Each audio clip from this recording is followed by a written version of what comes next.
E aí, minha turma, professora Michele Sampaio aqui, sejam muito bem-vindos. Estamos em mais uma aula, né? Vamos começar aqui mais um movimento, na verdade, focado em uma banca específica. Hoje é dia de banca IDIB, tá? Uma banca que ela não é oficialmente do estado do Ceará, mas pega muitos concursos aqui e vem pegando e irá pegar muito mais concursos aqui na região Nordeste, principalmente aqui no estado do Ceará, tá? Então, hoje, como vocês já sabem, saiu o concurso do município aqui no estado do Ceará, do município de Ipueiras, e também irá sair muito em breve aí Prefeitura de Fortim também no Ceará. E aí nós decidimos fazer uma aula direcionada com questões só da IDIB, para você que vai fazer para algum cargo aí de um desses concursos ou outro concurso IDIB que tenha essa banca como examinadora. Ou então, se você também for fazer especialmente para esses dois cargos aqui, ó, agente comunitário de saúde e agente de combate às endemias, nós temos muito conteúdo para conversarmos juntos aqui, tá bom? Então, vamos começar, porque são muitas questões, pessoal. Primeiramente, queria agradecer aí o pessoal que tá chegando na nossa aula, chegando em mais um conteúdo gratuito, que eu tenho certeza que você que vai fazer prova nos próximos dias aí para concursos, que cai vigilância epidemiológica, que cai sistema único de saúde, saúde pública no geral, isso aqui vai te ajudar demais, tá bom? Vai ser uma excelente revisão. Pode chegar para cá e vou pedir um grande favor que você faz para o curso MS para valorizar esse conteúdo gratuito aqui. Primeira coisa, deixar seu like. Então, toda vez que você entrar numa live aqui de conteúdo do curso MS, deixa lá teu like, valoriza esses conteúdos gratuitos e se você puder, compartilha também, pega essa setinha que tem aqui abaixo, essa setinha aqui meio torta, né? Torta, né? É torta.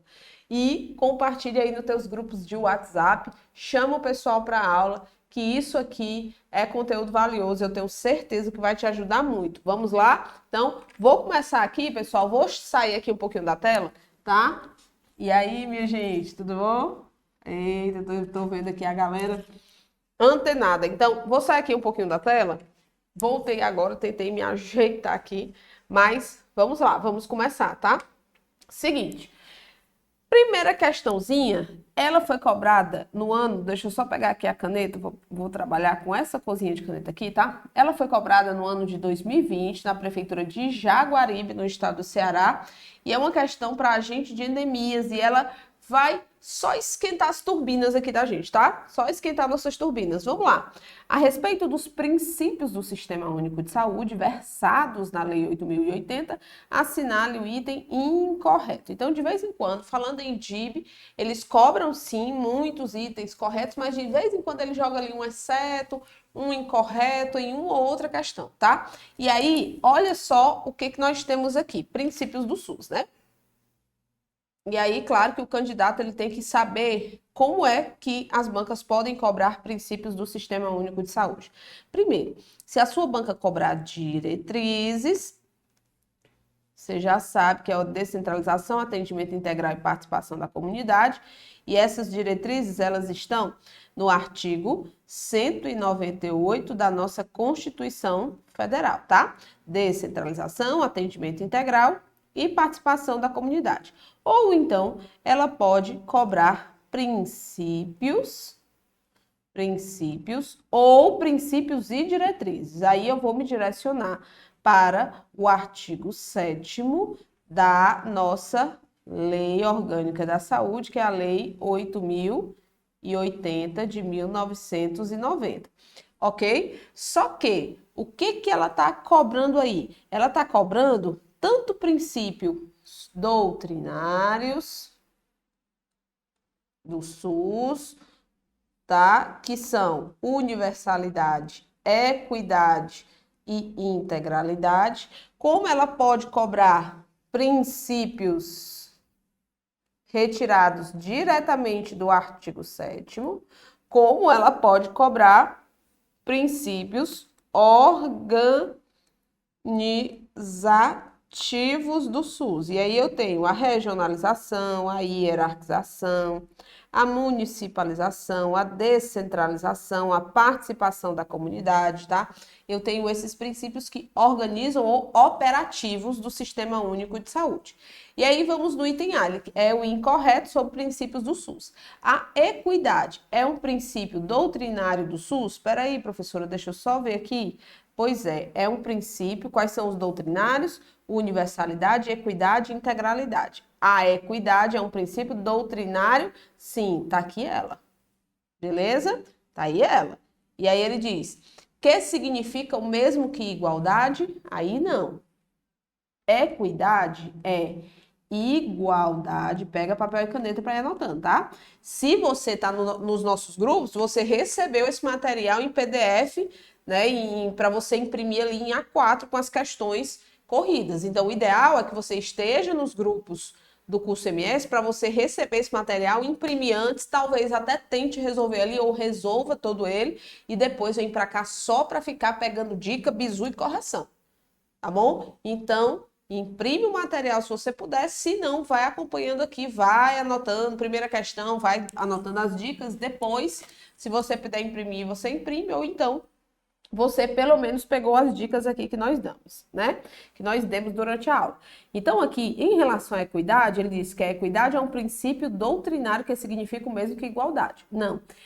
Equidade é igualdade justa. Ou seja, na equidade, cumprindo o princípio da equidade, eu estou querendo dizer que o Sistema Único de Saúde, ele vai dar mais acesso ou acesso mais rápido ou ofertar mais próximo da sua casa os serviços para quem mais precisa dele. Tá? Isso não quer dizer que ele não vai ofertar para as demais pessoas, mas que ele vai atender as pessoas e estar mais perto das pessoas de acordo com o seu grau de necessidade e ou seu grau de vulnerabilidade.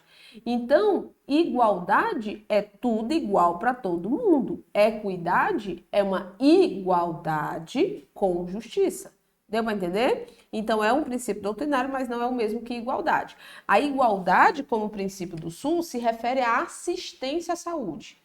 Igualdade da assistência sem preconceitos ou privilégios de qualquer espécie. Ou seja, eu tenho que tratar as pessoas em igualdade, prestando uma assistência com igualdade, sem ter preconceito, sem dar privilégio para ninguém. Entendeu? Então, o item A já é o item incorreto, então a de aprovada é o gabarito da questão. Vamos lá nos outros. Universalidade é um princípio doutrinário. Cadê a universalidade? Ó, tá aqui ela, sim, e diz respeito ao direito do cidadão de ter acesso ao serviço de saúde em todos os níveis de assistência. Sempre eu digo isso. Falou em universalidade, falou em acesso para todos. Acesso a todos, tá? Todas as pessoas têm direito a acesso em todos os níveis. Então, tá correto. Integralidade é entendida como conjunto articulado e contínuo de ações e serviços preventivos e curativos individuais e coletivos, tá? Ele não colocou completinho, de acordo com o artigo 7º, mas incompleto não é incorreto. Não é isso? Então, está incompleto, mas não está incorreto, está correto. Preservação da autonomia diz respeito ao direito que o paciente possui ao se recusar a realizar um tratamento proposto. Com certeza, está correto também. Então, o gabarito da questão, o único incorreto é o item A de aprovado. tá bom? Então, vamos para a segunda questãozinha. Segue. Ó, já revisamos princípios e diretrizes, tá vendo? Então, eu nem preciso mais falar de princípios e diretrizes com vocês, porque em uma questão nós revisamos bastante coisa. Então, segunda questão, vamos lá, mais uma da BancDIB. De acordo com os principais conceitos utilizados em vigilância epidemiológica, ele quer agora, ó, marca aí, o correto. Então, sobre os conceitos que eu utilizo na vigilância epidemiológica, eu preciso marcar aqui o item correto. Vamos lá? A pandemia, olha aí, segunda questão, é um conceito que abrange uma determinada condição clínica ou uma determinada doença que ocorre com certa periodicidade em uma determinada região. Não. Quando eu falo que algo acontece ou o número de casos de uma doença acontece com certa periodicidade, é muito mais fácil eu estar falando de sazonalidade ou de alterações cíclicas, tá bom? Então, cuidado, a pandemia é inesperada. A pandemia é um aumento do número de casos muito acima do habitual, então não é o item A. Item B, epidemia é o aumento do número de casos de uma determinada doença ou agravo. Eu posso até aceitar essa definição, mas essa definição não está totalmente completinha para que eu identifique como uma pandemia. Por quê? Porque o aumento do número de casos de uma doença ou agravo, eu também não posso dizer que é surto, porque entenda, o processo epidêmico, quando eu falo de processo epidêmico, eu estou falando de pandemia, epidemia, endemias e surtos, tá? Esse processo epidêmico, a pandemia, a epidemia e o surto, eles só se diferenciam, todos são aumentos de número de casos, mas eles se diferenciam pela proporção desse aumento. Então, quando, por exemplo, eu limito o aumento de número de casos a uma UTI de um hospital, por exemplo, ou então a um hospital, eu não estou falando de uma epidemia, eu estou falando de um surto. O surto é o aumento de número de casos? É, mas num espaço limitado. Pode ser uma escola, pode ser uma rua, pode ser uma UTI, pode ser um serviço, um outro tipo de serviço de saúde, mas eu tenho sempre um espaço limitado. Quando eu aumento esse número de casos, quando eu percebo um aumento do número de casos, não delimitado a uma determinada rua, quartel, escola, UTI, hospital, quando aumento as proporções a uma determinada região, aí eu não estou falando mais de um surto limitado, eu estou falando de uma situação epidêmica, tá bom? E quando essa proporção ultrapassa estados, envolve países, envolve continentes, aí eu estou falando de uma situação pandêmica, beleza? Então, a grande diferença é a proporção desse aumento, porque todos são aumentos de número de casos, entendeu? Então, a epidemia é o aumento do número de casos de uma doença ou agravo? É. Mas não é só isso, eu preciso entender que a epidemia é maior do que um surto, não é limitado, tá bom? Então, o item B, o examinador considerou correto, mas nós poderíamos fazer aí alguns questionamentos caso vocês errassem a questão, tá? Surto é uma epidemia. É quando a epidemia passa de um continente para o outro, aí já é pandemia, né? Tomando proporções mundiais, não, aí já é uma pandemia gigantesca. Endemia é caracterizado por um aumento do número de casos de uma doença de forma repentina e inesperada, ocorrendo em uma população específica e bem delimitada, como não, aí seria surto, hospital, UTI, tá? Já até falei para vocês, não seria endemia. Então, a definição que mais dá para nós aceitarmos aqui é realmente o item B de bolinha, definição de epidemia. E aí, claro que para revisar com vocês, eu coloquei aqui o processo epidêmico e coloquei os 4 principais conceitos. Lembrando que também nós temos o conceito de sindemia, que surgiu mais fortemente, não tenha surgido, né? Mas que tenha surgido mais fortemente durante a pandemia da Covid-19, porque a sindemia, ela associa problemas de saúde pública, ela associa o aumento da incidência com outros problemas de saúde pública que potencializam isso. como, por exemplo, né, a falta de saneamento básico, a obesidade, as doenças crônicas, então, outros problemas, tá, que podem potencializar a situação de pandemia. E aí, nós que associados, né, podem potencializam o problema, o número de casos ou a gravidade desses casos. Então, aqui no surto, um surto ocorre quando há um aumento localizado do número de casos da doença, ou seja, um espaço limitado, já falamos sobre surto. A epidemia é o aumento do número de casos de uma determinada doença, muito acima do esperado e não delimitada a uma única região limitada. Pandemia compreende o número de casos de doenças acima do esperado, afetando vários países e vários continentes. E endemia ocorre um certo número de casos da doença controlados, tá?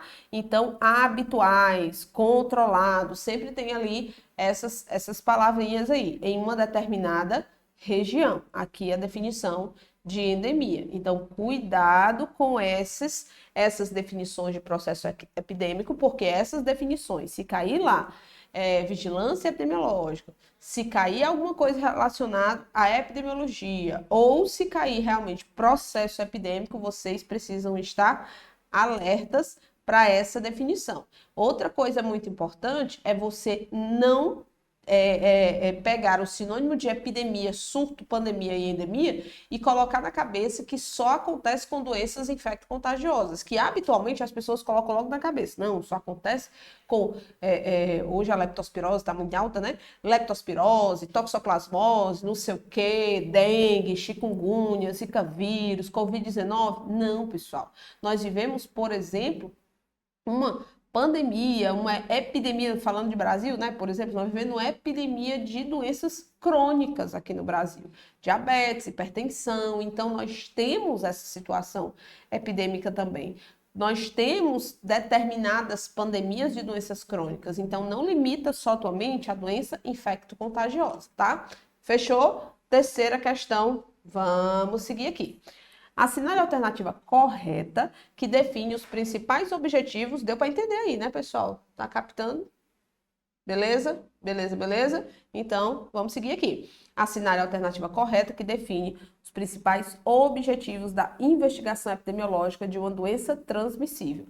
Então, olha, quais são os principais objetivos, quais são as principais finalidades de uma investigação epidemiológica. A investigação epidemiológica, ela tem princípios, ela tem funções e ela tem passos, tá? Mas se você pensar na finalidade, nos principais objetivos, tendo diversos objetivos, o objetivo principal é barrar a disseminação da doença. É só ser racional.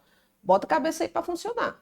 Se você tem uma doença que está avançando a sua incidência dentro de uma população, a investigação epidemiológica, ela vai servir para, primeira coisa, onde foi a fonte, onde começou e como se faz para controlar a disseminação. Quais são os mecanismos de controle dessa transmissão? Vamos barrar a disseminação, tá?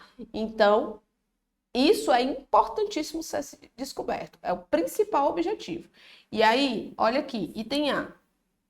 Vacinar todos os contatos e tratar os casos suspeitos não são principais objetivos, embora façam parte ali, estejam dentro dos passos, tá?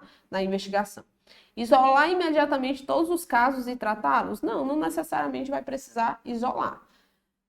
Analisar os casos secundários, elaborar fluxogramas de controle vertical e calcular o índice pandêmico? Também não. E aí, no entender, ele diz assim, ó, identificar quem foi o caso primário, primeiro caso, fonte, tá? Primeiro caso, aonde surgiu e qual é o mecanismo de transmissão dessa doença. Para quê? Para interpor mecanismos, né, formas de prevenção e controle daquilo ali. Então, com certeza, entender é a resposta da nossa terceira questão. Eu deixei aqui para vocês também, ó, as etapas da investigação epidemiológica. Lembrando que existem funções e é muito importante você não confundir função da vigilância epidemiológica, funções da investigação epidemiológica, com etapas, né, as 10 etapas da investigação epidemiológica e com os princípios dessa investigação. Cuidado para não confundir, porque pode ser que na sua cabeça fique confuso e você não consiga aí separar uma coisa da outra na hora da questão, beleza? Então, temos algumas etapas, essas etapas, dependendo da literatura, elas mudam um pouquinho, mas elas conversam bastante entre si. Professora, qual é o principal documento que eu encontro as etapas da investigação epidemiológica? Num guia de investigação epidemiológica de surtos e epidemias. Nesse guia é o melhor local do Ministério da Saúde, tá? Que você encontra, que você irá encontrar as etapas da investigação epidemiológica. Beleza? Bora lá. Confirmação da ocorrência de casos e caracterização da doença, identificação de novos casos, definição do que é caso suspeito e do que é caso confirmado, verificação da existência de uma epidemia ou de um surto epidêmico, caracterização da epidemia ou surto epidêmico segundo os atributos de tempo, de local e de pessoa, confirmação laboratorial, determinação de possíveis fontes de infecção e modos de transmissão, comprovação da relação epidemiológica que exista entre os casos, tá? Determinar os fatores de risco e propor medidas de prevenção e controle. Ah, e essas etapas, elas sempre são feitas nessa sequência? Não, muitas vezes a proposição de medidas de prevenção e controle, elas sobem. Por quê? Porque a principal finalidade é barrar a infecção, barrar a propagação. Então, essas etapas, elas podem mudar de lugar, tá? Dependendo da necessidade. Beleza aqui, pessoal? Vamos na nossa quarta questão? Vamos lá. Quarta questãozinha diz assim, ó. Estão incluídas na lista de doenças de notificação compulsória, exceto. Nós temos uma portaria atual, a portaria 1348 de 2024, que ela contém, né, a lista nacional de doenças e agravos de notificação compulsória. Eventos de saúde pública também, tá? Então, é a lista nacional de notificação compulsória. Ela está estabelecida na portaria 1348 de 2024. E eu quero saber de vocês o que não faz parte dessa lista. A malária é de notificação? Sim. Se a malária for em região amazônica, a malária é de notificação semanal. Se a malária for em região extra-amazônica, ela é de notificação imediata para as 3 autoridades de saúde, tá? A esquistossomose é uma doença de notificação compulsória, mas ela é semanal, tá bom? E a dengue, ela, se for casos de dengue simples, vai ser semanal. Se for óbito por dengue, aí será imediata para as 3 autoridades de saúde. O câncer de colo de útero é uma doença crônica que não está na lista de doenças de notificação compulsória, tá? Então, o gabarito aqui, com certeza, item D de dado. Vamos na quarta? Quarta não, quinta, né? Quinta questão sobre, aí eu trouxe 2 ou 3 questões sobre Política Nacional de Atenção Básica. Por quê? Porque banca de prefeitura gosta muito de cobrar PNAB. O que é que você tem que fazer? Olhar no teu edital da IDIB se vai ou não vai cair Política Nacional de Atenção Básica, tá? Então, sobre a PNAB, marque o item correto. Vamos lá. Quinta questão, item A. Pessoal, tá me acompanhando? Tá muito rápido? Digam aí, viu? Se estiver muito rápido, digam aí. É porque a professora aqui é mais... O negócio aqui é mais voado. E eu trouxe muitas questões, né? Então, como eu trouxe muitas questões, eu quero produzir aqui com vocês, tá? Nós vamos produzir juntos. Então, podemos? Podemos? Bora lá. Sobre a política, assinale o item, marque aí na hora da prova, tá? Corretinho, quinta questão. Ele diz que a Política Nacional de Atenção Básica, essa questão aqui é sobre as generalidades da PNAB. Generalidades da política. Professora, como é que se organiza a Política Nacional de Atenção Básica? Interessante. Primeiro, a portaria, tá? É a 2.436 de 2017. É a última Política Nacional de Atenção Básica publicada oficialmente. Nós tivemos outras alterações dessa política, mas a oficial é a 2.436 de 2017. E ela começa com generalidades. A definição de atenção básica, como a atenção básica deve se comportar, qual é a prioridade da atenção básica, né? Se é uma estratégia saúde da família ou se são as equipes de atenção primária à saúde. Ela vai falar sobre os princípios e as diretrizes que devem ser aplicados na atenção básica de uma forma geral, e depois ela vai vir com as responsabilidades de cada ente federativo frente a esta política, assim como diversas políticas o fazem. Agora, depois de finalizada toda essa parte geral de entendimento da Política Nacional de Atenção Básica, por exemplo, principalmente o primeiro e o segundo artigo dessa portaria, nós entramos no anexo. É o único anexo que essa política possui, que ele é denominado de operacionalização da Política Nacional de Atenção Básica. E é ali que nós vamos saber qual é a composição da equipe de atenção primária, qual é a composição da equipe de saúde da família, qual é a composição das equipes de saúde fluviais, ribeirinhas, consultório na rua e tudo mais, né? Quais são os profissionais que farão parte ali, quais são as atribuições de cada profissional que trabalha na atenção primária à saúde, do enfermeiro, do técnico e auxiliar de enfermagem, do agente comunitário de saúde, agente de combate às anemias, o gerente de atenção básica, o médico, cirurgião dentista, auxiliar de saúde bucal, técnico em saúde bucal e por aí vai, tá? Além disso, nós vamos conhecer o financiamento da Política Nacional de Atenção Básica, que na verdade é estabelecida em portaria específica atualmente. Além disso, nós vamos ver as atribuições específicas, né, destinadas ao agente comunitário de saúde, que foi uma abertura de possibilidades que essa política trouxe de novidade. Beleza? Então, além da política em si, além da portaria em si, nós temos a regulamentação da portaria em seu anexo, ou seja, como é que essa política vai ser posta em prática nos serviços, lá na ponta, por isso que nós chamamos de operacionalização.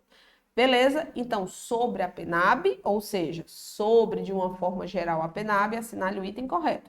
E aí a resposta dessa questão está lá nos artigos 1º e 2º da Política Nacional de Atenção Básica. Tá bom? Vamos lá.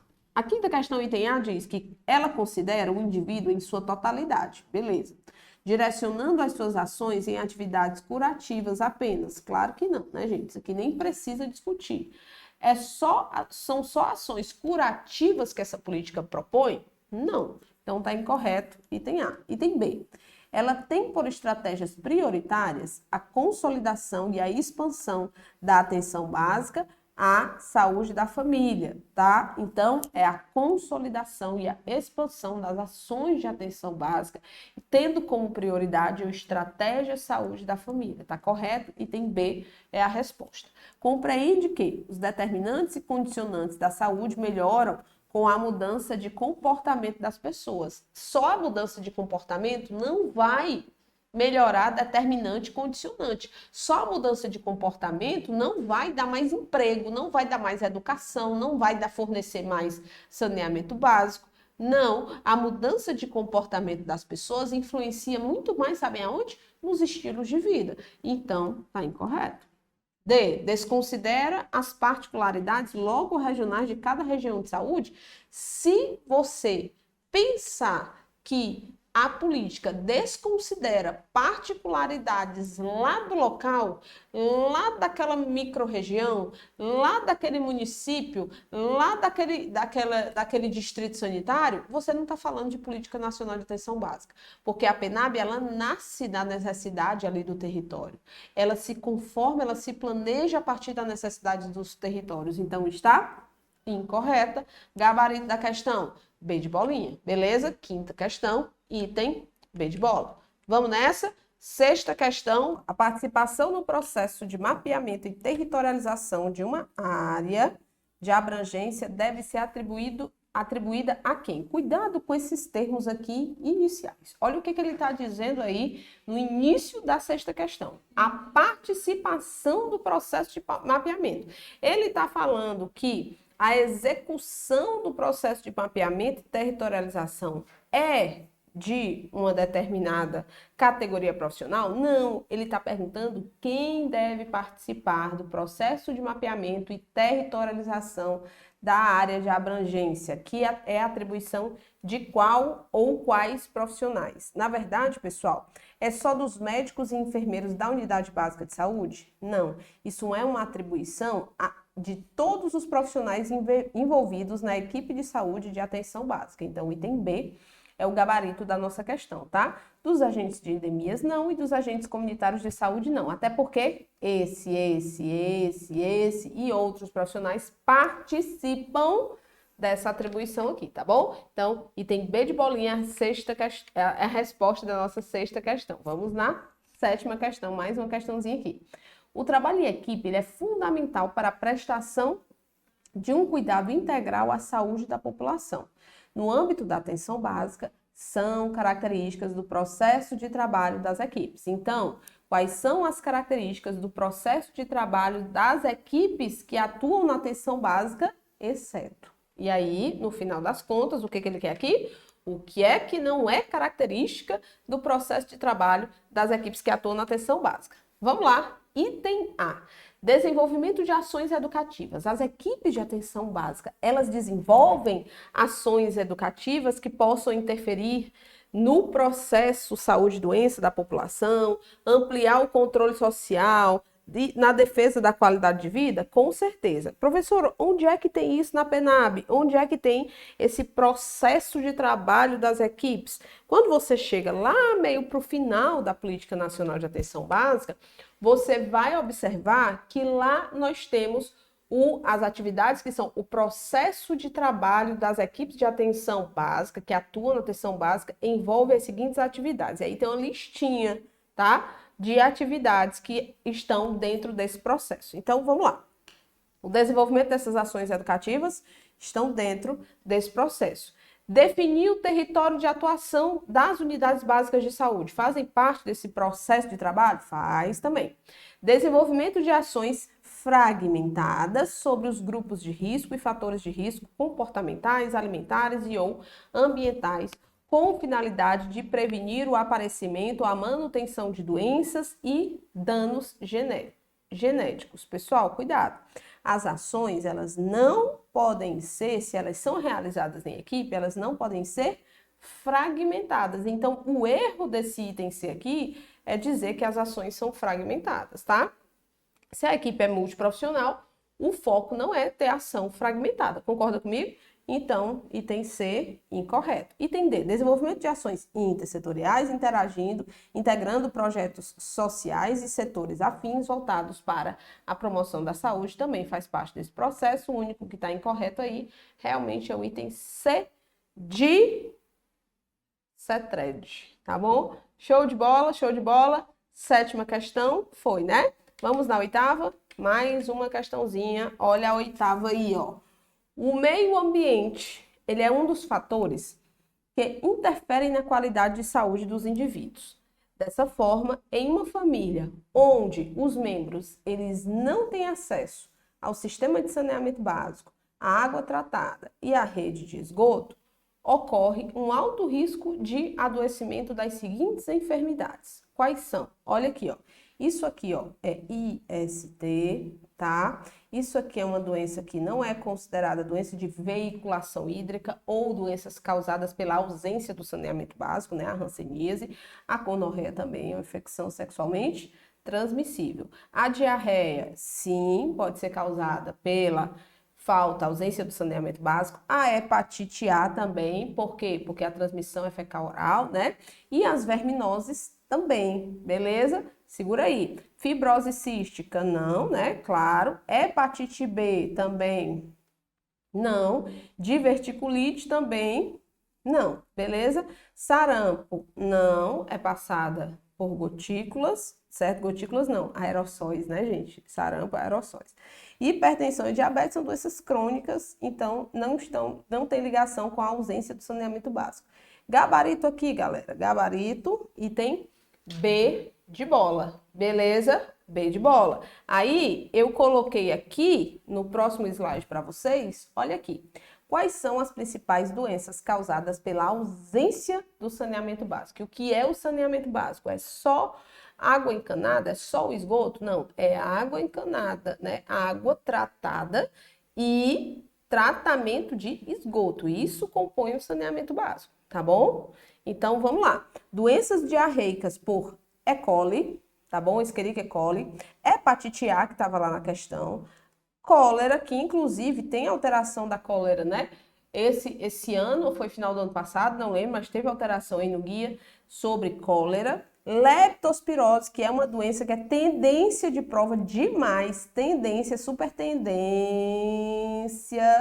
de prova, porque é uma doença que ela é transmitida por uma bactéria chamada de Leptospira, tá? Que ela está presente principalmente na urina de roedores, de ratos, de animais, principalmente os roedores, os ratos infectados pela bactéria. E por que que ela está em alta? Porque o risco de contaminação, de infecção pelo Leptospira aumenta em enchentes, tanto dos profissionais que prestam socorro, como das pessoas que ficam também ali na enchente, tá bom? Então, das pessoas que tiveram contato prolongado, principalmente com as águas de enchentes. Por isso que a leptospirose é uma doença. Mas por que que hoje estão fazendo guias, documentos, né, principalmente Secretaria de Saúde do Sociedade Brasileira de Infectologia, junto com Secretaria de Saúde do Estado do Rio Grande do Sul e Sociedade, né, de Infectologia lá do Rio Grande do Sul, por que que eles estão desenvolvendo documentos, guias para fazer uma ação com foco na leptospirose, no aumento de casos de leptospirose, visto que nós já estamos na segunda morte por leptospirose depois do início das enchentes do Rio Grande do Sul, tá? A segunda morte lá no estado por leptospirose. Então, isso é uma situação de saúde pública bastante grave e por isso é tendência de prova, tá? E só agora estão aparecendo os casos. Na verdade, a doença, ela tem um período de incubação de 7, se eu não me engano, de 7 a 14 dias.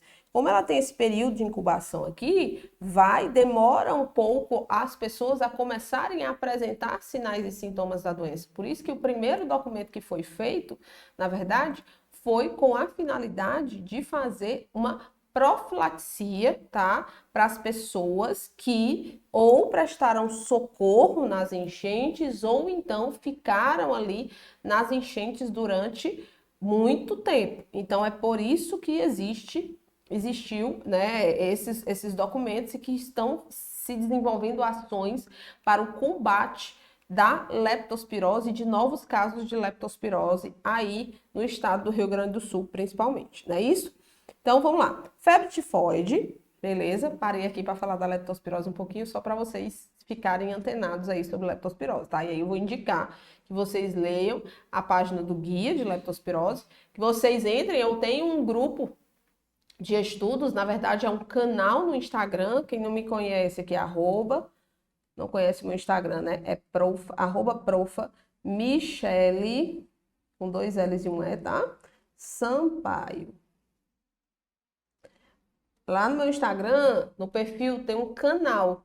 Tudo que é de atualização de saúde pública, assim, relevante e que pode ser aplicado nas provas, principalmente, eu compartilho com vocês lá no canal. Às vezes faço um áudio explicando, às vezes faço algum comentário importante que eu acho importante quando a temática é importante, para que vocês tenham tá? As atualizações ali em primeira mão sobre as tendências de prova de saúde pública. Febre tifoide, as verminoses, a giardíase, a amebíase, a dengue, chikungunya e a contaminação por metais pesados como mercúrio. São as principais doenças causadas pela falta de saneamento básico. Beleza, pessoal? Tá aí. E aí vamos para a nona questãozinha. Vamos lá, mais uma questão. A dengue é uma doença de caráter urbano, beleza. Mas ela pode ocorrer em qualquer localidade, desde que exista população humana suscetível, presença do vetor e o vírus seja introduzido. São medidas de prevenção e controle, exceto. O que não é medida de prevenção e controle para a dengue, tá? Pessoal, vamos lá. Vamos falar especificamente por categoria. Quando se tratar de provas para agente comunitário de saúde e agente de combate às endemias, tenha certeza que dengue vai cair, tá? Geralmente, doenças de veiculação hídrica caem, tá? Dengue cai. Quando eu tô falando agora para outras categorias, digamos que você seja enfermeiro, e aí você vai ver lá que na sua prova tem epidemiologia básica, tem vigilância epidemiológica, tem doenças de notificação compulsória, tem saúde pública, principais doenças transmissíveis. Aí sim tem uma tendência muito grande da dengue ser cobrada, tá? Dengue, sarampo, tuberculose, hanseníase, essas doenças geralmente estão ali nas provas, principalmente provas de prefeitura. Beleza? Beleza, beleza? Mas vamos lá. Quais são as medidas de prevenção e controle, exceto o que não é medida de prevenção e controle? Detectar precocemente os casos? Sim, visando promover tratamento adequado e oportuno, reduzir a morbidade, consequentemente evitar o óbito, com certeza. Promover o atendimento médico e hospitalar de pessoas com sintomas e já acometidas pela dengue. Pessoal, eu quero prevenir. Se eu quero prevenir, tá? Se eu quero prevenir, eu posso até ter um controle maior com essa ação. Mas prevenção não, porque aqui essas pessoas já estão com sintomas, ou seja, elas já estão doentes. Não é isso? Acompanhar a curva epidêmica, identificando área de maior ocorrência de casos e grupos mais acometidos, visando controlar a transmissão em curso, ou seja, barrar a transmissão. Promover ações de limpeza em áreas abandonadas, terrenos baldios, escolas e outros tipos de estabelecimentos, e principalmente nas residências, buscando eliminar criadores de mosquito. Com certeza, inclusive, os agentes de combate às endemias contribuem demais, e a agente de saúde também, né? Contribuem demais com essa ação nas residências, beleza? O que eu tenho aqui que não é medida de prevenção e controle? Bem de bola. Não é isso? Vamos na décima? Décima questão, olha só. Para se instituir uma região de saúde, é necessário conter ações e serviços de... Professora, é uma questão para agente de saúde em endemias, ou seja, agente de combate às endemias, mas pode cair para uma prova de nível superior, para uma prova de enfermeiro, para uma prova de assistente social, caso tenha essa temática? Claro que pode, e não só pode cair, como cai. O artigo 5º, essa questão, ela está falando do decreto 7.508 do ano de 2011. E essa questão, em seu artigo, esse decreto, em seu artigo 5º, ele estabelece quais são os 5 serviços mínimos que devem existir para que exista uma região de saúde, para que seja criada, instituída uma região de saúde. Então, o primeiro, atenção básica. O segundo, urgência e emergência, tá? O terceiro, atenção psicossocial, tá bom? Atenção. O quarto, atenção ambulatorial especializada e hospitalar. E o último, vigilância em saúde. Beleza? Então, eu tenho aqui os 5 serviços: atenção básica, urgência e emergência, atenção psicossocial, vigilância em saúde e atenção ambulatorial especializada e hospitalar. Beleza. Se eu tenho esses 5 aqui, vamos ver qual é o item da nossa questão. Atenção primária, ok. Vigilância em saúde, ok. Atenção ambulatorial especializada e hospitalar, beleza. Atenção psicossocial E urgência e emergência, acertou logo no item A, tá aqui, ó, A de aprovado, tá bom? Atenção primária, atenção à assistência farmacológica, atenção ambulatorial especializada e hospitalar e urgência e emergência. Eu não tenho isso aqui, né? E tá faltando outros aí.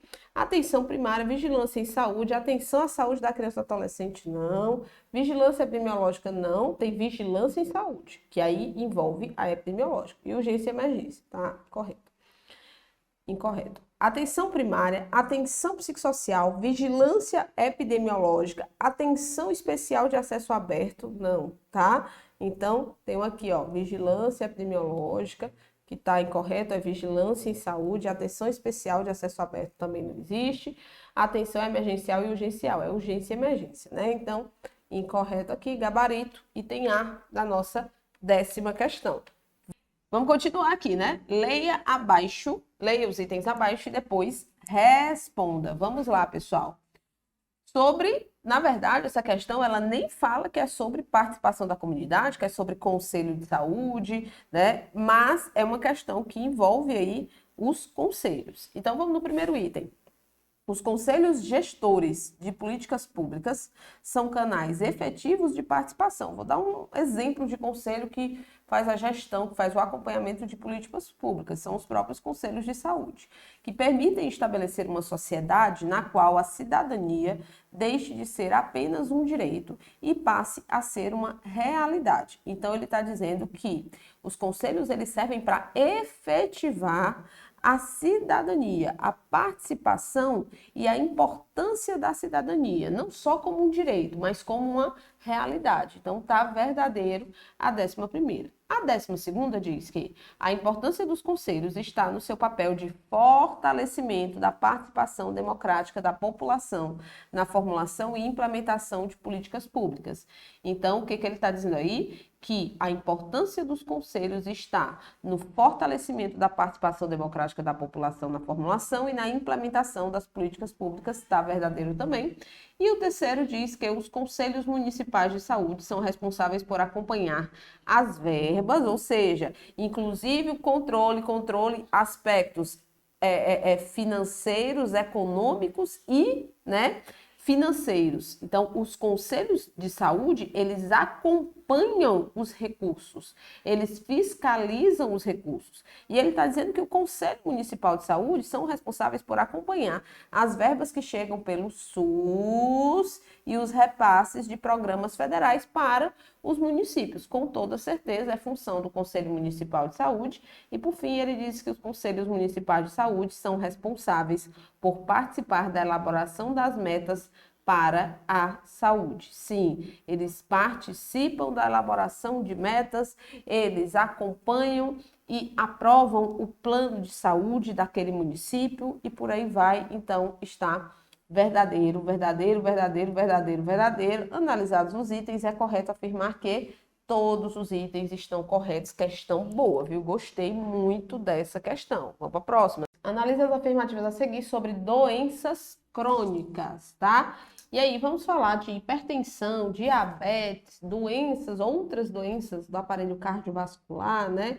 Asma, vamos lá. A hipertensão, comumente chamada de pressão alta, cuidado que essa questão tem um pulo do gato, tá? Ocorre quando os valores pressóricos se mantêm acima dos limites, elevam só não, né? Não é um episódio só. Acima dos limites da normalidade. São fatores de risco para o desenvolvimento de hipertensão. Sedentarismo, ok, tabagismo, obesidade e exercícios físicos. Sedentarismo e exercícios físicos, tá estranho, né? Então, tá errado isso aqui, tá falso.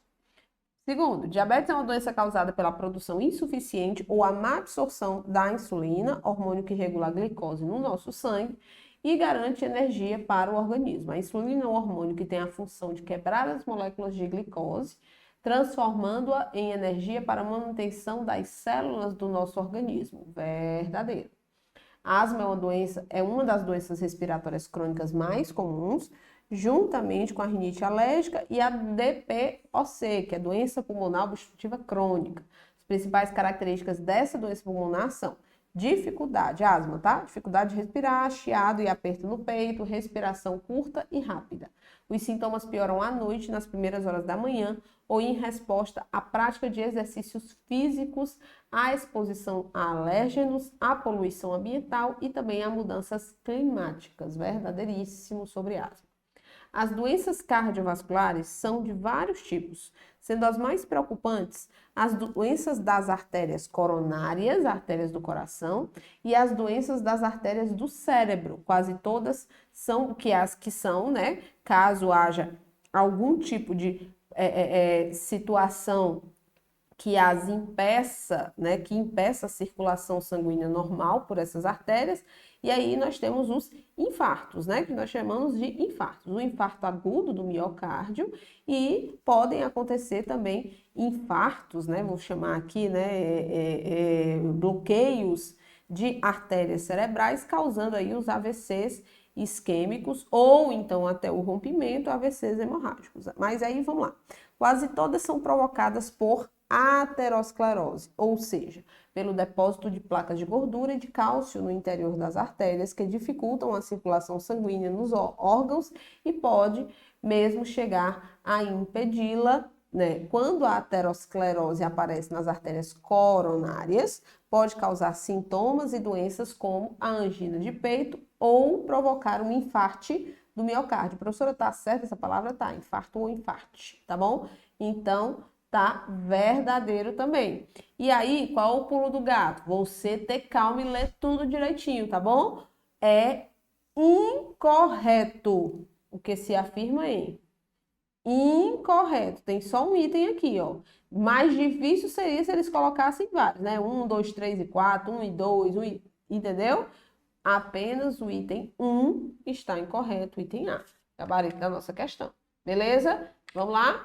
Questãozinha até extensa, né? Aqui é a classificação, Sociedade Brasileira de Cardiologia, dos níveis pressóricos, tá bom? Ótimo, menor do que 120 na sistólica e na diastólica menor do que 80, normal, tenho aqui, tenho pré-hipertensão, tenho hipertensão estágio nível 1, hipertensão 2 e hipertensão estágio nível 3. Cuidado com esse I ou aqui, tá, pessoal? Fiquem atentos aí com esse I ou, tá bom? E aqui, ótima, é só um I, tá bom? Cuidado, cuidado, cuidado, tá aí o quadrinho para vocês. 13ª questão, vamos lá. Sobre a toxoplasmose, analise os itens abaixo e responda. Vamos lá. Lembra lá, né? Doença causada por um protozoário, o T. Golgi, é assim? Golgi, né? Golgi, é assim? Toxoplasma Golgi? É Golgi. Lembra dele? Pois é. Vamos lá sobre a toxoplasmose e vamos marcar V para verdadeiro e F para falso. Antes disso, presta atenção.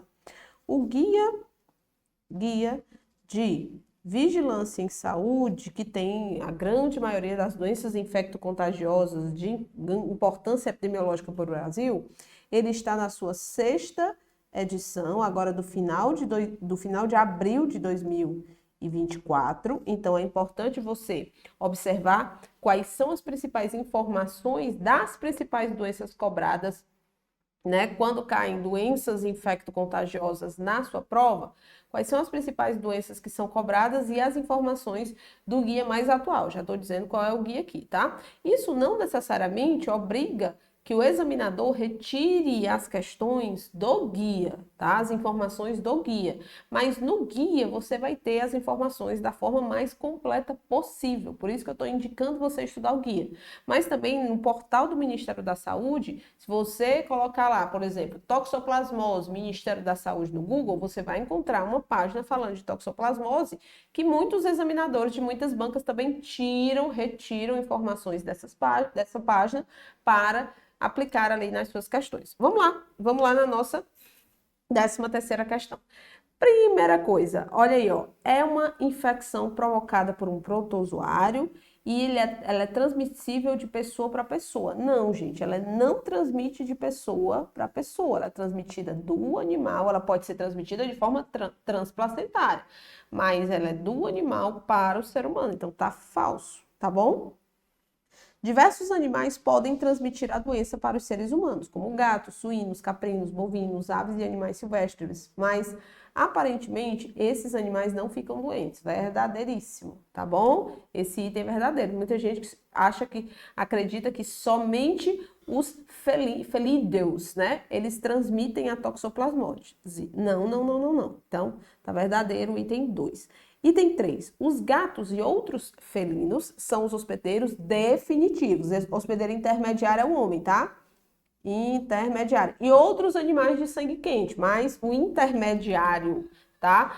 Mais conhecido, que mais cai nas provas aí, é o homem. Então, o intermediário, vou até colocar aqui, é o humano, tá? E outros animais de sangue quente. Mas os definitivos são os felinos, pois neles ocorre a reprodução sexuada do parasito. Beleza?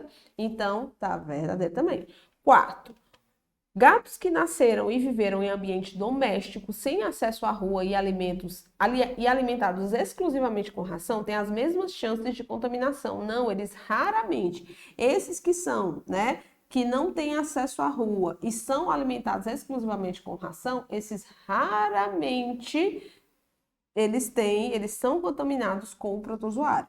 Então, eles não têm as mesmas chances de contaminação com o protozoário que os gatos da rua. Tá falso isso aqui, tá bom? Vamos lá. Em pacientes imunodeprimidos que possuem câncer, AIDS ou doenças crônicas, a doença pode ser fatal. E sim, nos imunodeprimidos e imunossuprimidos, ela pode ser fatal. Existe a forma congênita, onde a mãe grávida, portadora da doença ou que já tenha tido, transmite a doença através da barreira placentária, ocasionando severas consequências para o feto. Também está verdadeiro. Então, vamos para os itens. Analisados os itens, é correto afirmar que, cuidado com essa brincadeira aqui da IDIB, tá? Item A, apenas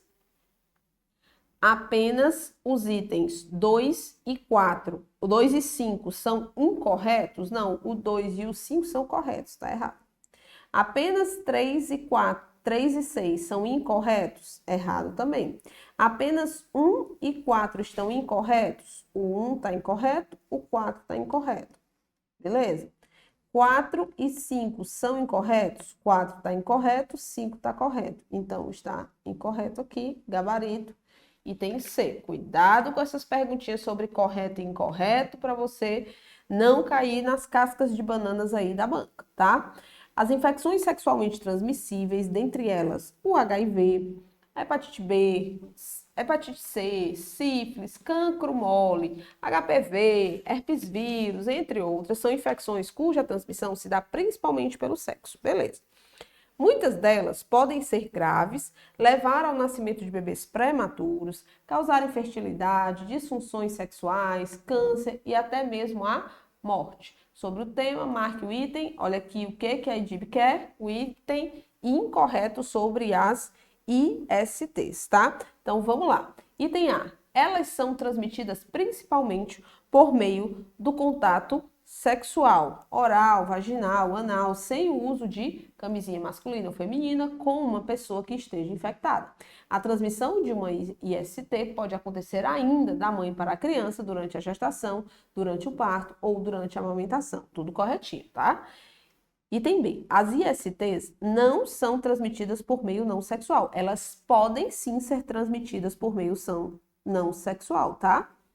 Então, pelo contato com mucosas, pele não íntegra ou secreções corporais contaminadas. Elas podem sim ser transmitidas por meio não sexual. Então, tá incorreto aqui. O tratamento das pessoas com IST melhora a qualidade de vida, interrompe a cadeia de transmissão dessas infecções. O atendimento, o diagnóstico e o tratamento são gratuitos nos serviços de saúde do Sistema Único de Saúde, belezinha, corretinho.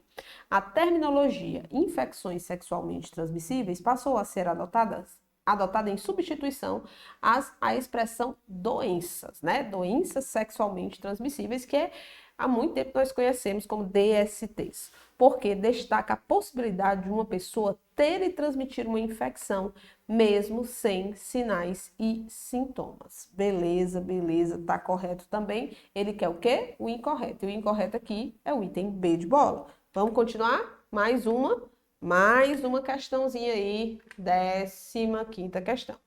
O perfil epidemiológico da população idosa ele é caracterizado pela tripla carga de doenças, com forte predomínio de doenças crônicas, prevalência de elevada mortalidade e morbidade por condições agudas decorrentes de causas externas e a agudização das condições crônicas. Estou falando de idoso, condição crônica, primeira causa de morte do brasileiro. Vamos lá. Doenças do aparelho cardiovascular. Segunda principal causa de morte do brasileiro, a segunda, né, neoplasias no geral, em alguns casos, e por gênero, causas externas.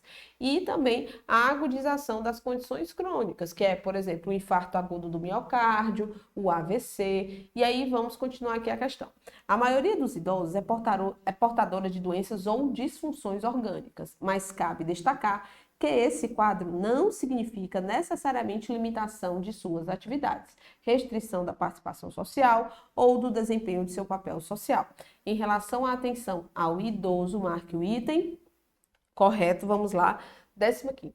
Todo idoso, ele tem direito a acesso diferenciado às ações e serviços para a prevenção, a promoção, a proteção e a recuperação da saúde. Cuidado, não confunda acesso diferenciado com direito à prioridade. Uma coisa é prioridade, outra coisa é acesso diferenciado, certo?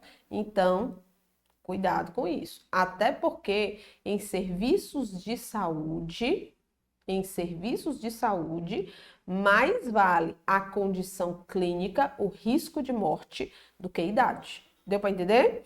Então, vamos lá. Isso não inibe o idoso de ter direito à prioridade. No entanto, a classificação risco de morte por uma condição de doença ou agravo, ele está sobre o direito à prioridade. Deu para entender? Então, o item A está incorreto. Item B. A prevenção e a manutenção da saúde serão efetivadas, entre outros, através do atendimento geriátrico e gerontológico em ambulatórios. Então, ele está dizendo que a prevenção e a manutenção da saúde serão efetivadas, entre outras formas, tá? Através de atendimento geriátrico, gerontológico geriátrico e gerontológico em ambulatórios, concordo? Item C. O atendimento domiciliar do idoso não inclui a internação. Não, o atendimento domiciliar, ele inclui a internação domiciliar, tá? Então, independente de ser idoso ou não, ele inclui a internação domiciliar. Ele pode incluir ali a internação. O poder público deve garantir o fornecimento de medicações de uso contínuo, mas não de órteses e próteses. Não, o acesso à terapêutica integral, né? O acesso à terapia integral inclui medicamentos e inclui produtos para a saúde. E aí, dentre esses produtos para a saúde, de interesse para a saúde, inclui as órteses, as próteses, as bolsas coletoras. Então, ele está dizendo aqui não inclui órtese e nem inclui prótese. Inclui sim, tá errado. Beleza, beleza, beleza, beleza. Então, esse aqui eu botei certo por quê, né? Tá errado porque ele colocou aqui não inclui a internação domiciliar. Diante disso, pessoal, qual é o gabarito? B de bola. Vamos seguir? 16ª questão, só faltam duas. Quando a pessoa tem diabetes, no entanto, o organismo não fabrica a insulina e não consegue utilizar a glicose adequadamente, o nível de glicose no sangue ele vai ficar alto e forma, né, fazendo a famosa hiperglicemia. Se esse quadro permanecer por longos períodos, poderá haver danos em órgãos, em vasos sanguíneos e em nervos. Sabendo disso, assinale V para verdadeiro e F para as que forem falsas. Vamos lá, pessoal. A diabetes é uma doença causada pela produção exacerbada ou a má absorção da insulina, hormônio que regula a adrenalina. Não, né, gente? Hormônio que regula a glicose, tá bom? No sangue e garante energia para o organismo, tá? Falso isso aqui. A glicose é um hormônio, não. A insulina que é o hormônio, tá? Que tem a função de quebrar as moléculas de açúcar. Aqui deveria ter insulina, transformando a energia para a manutenção das células do organismo, tá? Falso. Essas duas foram mamão com açúcar, né? E aí, seguindo aqui. O diabetes pode causar o aumento da glicemia e as altas taxas podem levar às complicações no coração, nas artérias, nos olhos, nos rins e nos nervos. Em casos mais graves, o diabetes pode levar à morte, com certeza, verdadeiro. Doença altamente silenciosa, mas que causa um estrago muito grande em diversos órgãos, né, em todo o sistema do indivíduo. O diabetes mellitus pode se apresentar de diversas formas e possuir diversos tipos diferentes. Independentemente do tipo de diabetes, com aparecimento de qualquer sintoma, é fundamental que o paciente procure com urgência o atendimento médico especializado para dar início ao tratamento. Beleza, verdadeiro. Então é falso, falso, verdadeiro, verdadeiro. Gabarito aqui, ó. Item C de casa. Beleza aí, pessoal? Tá tranquilo? Tá show de bola? Vamos seguir. Continuando aqui, vamos lá, né? 17ª questão, olha só. Sobre as ações de vigilância epidemiológica da febre amarela, analise as assertivas abaixo. Primeira assertiva diz assim: não há como reduzir a incidência da febre. Claro que há como reduzir a incidência da febre amarela silvestre. Pessoal, nós temos, além das ações de combate aos criadouros do vetor da febre amarela, nós temos ações de imunização. Então, tem como reduzir a incidência? Tem sim, tá falso. Tá? Deve-se impedir a transmissão urbana? É uma das ações? Sim. Deve-se detectar oportunamente a circulação viral para orientar medidas de controle? Também está verdadeiro aqui. 2 e 3 é correto. 2 e 3 são verdadeiras, então o gabarito dessa questão, item B de bola. Vamos na 18ª questão. Os agentes de endemias executam ações de relevância para a saúde pública, tais como vigilância e prevenção de controle de zoonoses e acidentes com animais peçonhentos. Com base nessa assertiva, analise os itens a seguir. Vamos lá, 18, né? Primeiro item. Podem ser integrantes das atribuições da área de vigilância de zoonoses as seguintes doenças de transmissão vetorial: a dengue e a malária. Com certeza, tá verdadeiro, né? Dengue e a malária fazem parte da vigilância de zoonoses. 2. Rotineiramente, a área de vigilância de zoonoses deve desenvolver e executar ações, atividades e estratégias de vigilância de zoonoses, dependendo do contexto epidemiológico, também de prevenção em seu território de atuação.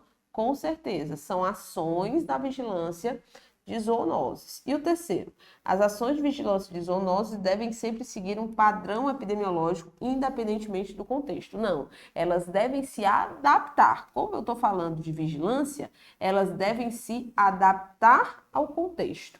Então, elas não vão seguir sempre um padrão. Elas devem se adaptar à realidade. Então, tá falso aqui. Diante disso, 1 e 2 são verdadeiras, e aí ele pede o correto, 1 e 2 apenas, item C de coisinha linda da tia. E vamos para a nossa derradeira, né? Última questão, pessoal. Tirei até o óculos aqui, porque tem horas que eu fico com a visão assim um pouquinho embaçada. Mas vamos lá, né? Vamos finalizar aqui. Espero que eu tenha te ajudado. Olha aí, nós falamos de vigilância, nós falamos de processo epidêmico, nós falamos de Política Nacional de Atenção Básica, né? Na visão da IDIB, falamos de legislação, algumas questões básicas de legislação básica do SUS, e daremos muito mais aí daqui para frente. Por que que nós estamos focando nesses concursos? Porque é importante que você saiba, primeiro, a nossa preparação já foi lançada de Ipueiras, e se você for fazer Fortim, é só você comprar a mesma preparação, porque é a mesma banca. O foco é esse, tá? O foco é banca e DIB. Segundo, são cursos intensivos, ou seja, são cursos que você vai ter ali o que você precisa, tá? Nós não vamos firular muito, é um curso de resumo de teoria e muitas questões, muita resolução de questões, dicas, nós vamos traçar perfil de banca, e é isso. E a terceira coisa que esse concurso é um concurso interessante em relação, estou falando do concurso que nós temos edital em mãos, tá? Que é o de Ipueiras. Concurso com salários interessantes, então, além desses salários, nós temos alguns adicionais. Por quê? Porque ali no edital está o vencimento base do trabalhador. Então, eu acredito fortemente que seja uma boa opção para concursos de prefeituras, esse concurso de Poeiras, tá? E, consequentemente, vem aí o concurso de Fortim e você vai poder aproveitar porque é a mesma banca, principalmente se você for fazer os dois. E para agente comunitário de saúde, para agente de combate às endemias, você tem várias vagas e você tem um vencimento base de mais de R$ 2.800, que é o vencimento base hoje, né, de pelo menos 2 salários mínimos para piso para o agente comunitário de saúde e para o agente de combate às endemias. Então, espero que vocês tenham gostado, pessoal, foi massa, né? Aproveitem o conteúdo, aproveitem as aulas gratuitas. Qualquer dúvida, me manda lá no direct, me manda aqui. Vou ficar um pouquinho depois da live para poder responder aqui algumas perguntas de vocês, mas espero que vocês tenham gostado e aguardo vocês. Hoje saiu o edital do Tribunal Superior Eleitoral /TRS. Façam, se puderem, se tiverem interesse, façam esses concursos de alto nível. O curso MS vai lançar preparação para TSE, para TRE. Então, é importante, tá? Vamos lá. O SUS pode ser entendido, em primeiro lugar, como uma política de Estado, materialização de uma decisão adotada pelo Congresso Nacional em 1988, da chamada Constituição Cidadã, de considerar a saúde como um direito de cidadania e um dever do Estado.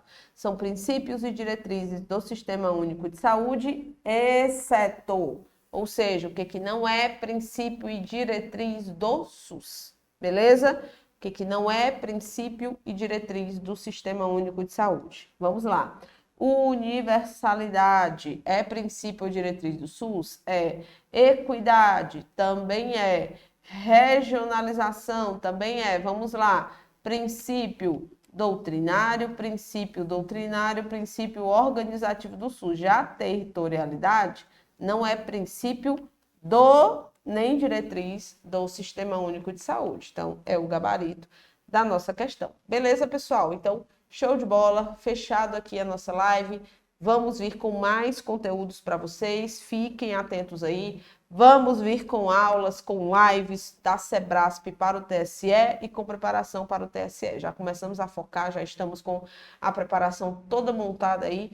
Acredito que até sexta-feira vocês terão o curso do TSE no site do cursoms.com.br para diversas categorias, né, que foram contempladas no edital. Prova só dia 22 de setembro, dá tempo demais. Então, vamos estudar? Vamos estudar. Caso você se interesse pela preparação da IDIB, o Intensifão, IDIB e Poeiras ou Fortim, né, você fala aí no nosso chat ou então fala com o nosso atendimento, ou então acesse o site www.cursoms.com.br. Tchau, tchau, pessoal. Não esqueça de deixar um like, viu?